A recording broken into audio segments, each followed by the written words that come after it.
नमस्कार मित्रांनो, आजच्या व्हिडिओमध्ये आपण जाणून घेणार आहोत एपीजे अब्दुल कलाम यांच्याबद्दल। एपीजे अब्दुल कलाम हे भारताचे 11वे राष्ट्रपती होते। त्यांचा जन्म तमिळनाडूमध्ये रामेश्वरम येथे झाला।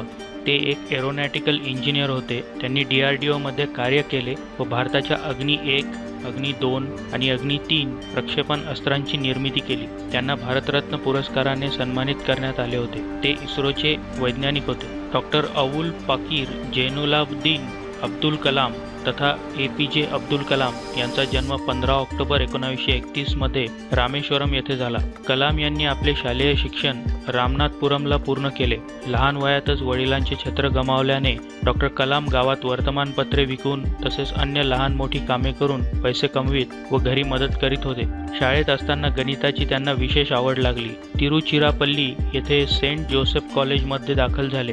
तेथे BSc झाल्यानंतर त्यांनी मद्रास इन्स्टिट्यूट ऑफ टेक्नॉलॉजीत प्रवेश घेतला। या संस्थेतून एरोनॉटिकलचा डिप्लोमा पूर्ण केल्यानंतर त्यांनी अमेरिकेतील नासा या प्रसिद्ध संशोधन संस्थेत 4 महिने एरोस्पेस टेक्नॉलॉजीचे प्रशिक्षण घेतले।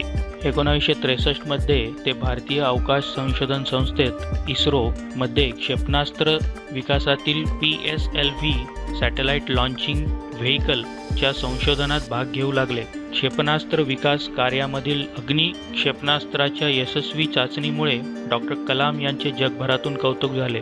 डॉक्टर एपीजे अब्दुल कलाम यांना 1982 साली defence research development laboratory DRDL चे संचालक बनवण्यात आले। याच दरम्यान त्यांना अन्ना युनिव्हर्सिटीतर्फे डॉक्टर ही पदवी देऊन गौरविण्यात आले होते। त्यांनी संरक्षण मंत्र्याचे वैज्ञानिक सल्लागार व DRDO चे प्रमुख म्हणून त्यांनी अर्जुन हा MBT मेन बॅटल टँक रणगाडा व लाईट कॉबॅट एअरक्राफ्ट LCA यांच्या निर्मितीत महत्त्वाची भूमिका पार पाडली। विज्ञानाचा परमभोक्ता असणारे डॉक्टर कलाम मनाने खूप संवेदनशील व साधे होते।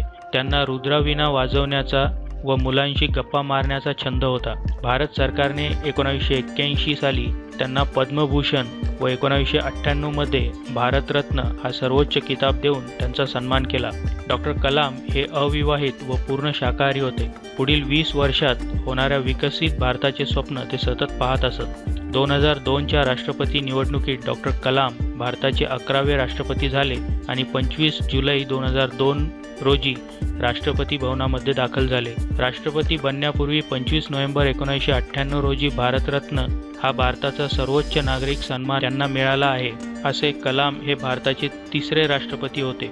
कलाम यांच्या राष्ट्रपती म्हणून केलेल्या कामामुळे त्यांना पीपल्स प्रेसिडेंट असेही म्हणतात। सप्टेंबर 2003 मध्ये कलाम यांनी देशातील लोकसंख्या लक्षात घेऊन भारतातील समान नागरी कायदा असण्याची आवश्यकता प्रतिपादित केली। कलाम यांचा कार्यकाळ 25 जुलै 2002 पासून 25 जुलै 2007 पर्यंत झाला। राष्ट्रपती कार्यालय सोडल्यानंतर Kalam IIM Shillong, IIM Ahmedabad, IIM Indore येथे व्हिजिटिंग प्राध्यापक झाले। IIS बँगलोरचे मानद सहकारी, भारतीय विज्ञान व तंत्रज्ञान संस्थान, चान्सलर, तिरुवनंतपुरम अन्ना विद्यापीठात एरोस्पेस अभियांत्रिकीचे प्राध्यापक आणि संपूर्ण भारतातील इतर शैक्षणिक आणि संशोधन संस्थांमध्ये संलग्न। त्यांनी international institute of information technology Hyderabad येथे माहिती तंत्रज्ञान आणि बनारस हिंदू विद्यापीठात तंत्रज्ञान शिकवले। मे 2012 मध्ये कलाम यांनी भ्रष्टाचाराचा पराजय करण्यासाठी मी काय करू शकतो याबद्दल भारताच्या तरुणांसाठी एक कार्यक्रम सुरू केला। अब्दुल कलाम यांचा 15 ऑक्टोबर हा जन्मदिवस जगभरात जागतिक विद्यार्थी दिवस म्हणून पाळला जातो। एपीजे अब्दुल कलाम 27 जुलै 2015 रोजी भारतीय शास्त्र व्यवस्थापन शिलाँग येथे पृथ्वी नावाचा एक जिवंत ग्रह तयार करणे या विषयावर व्याख्यान देण्यासाठी गेले। संध्याकाळी व्याख्यान देताना ते स्टेजवरून कोसळले। त्यांना जवळच्या बेथनी हॉस्पिटलमध्ये मृत घोषित करण्यात आले। अब्दुल कलाम यांच्या जीवनातून आपल्याला खूप काही शिकण्यासारखे आहे। त्यांनी त्यांच्या जीवनात केला असलेला शिक्षणासाठीचा संघर्ष आपल्या आयुष्यात जगण्यासाठी प्रेरणा देतो। भारताच्या या महान वैज्ञानिक आणि पूर्व राष्ट्रपती असणारे डॉक्टर एपीजे अब्दुल कलाम यांना भावपूर्ण श्रद्धांजली।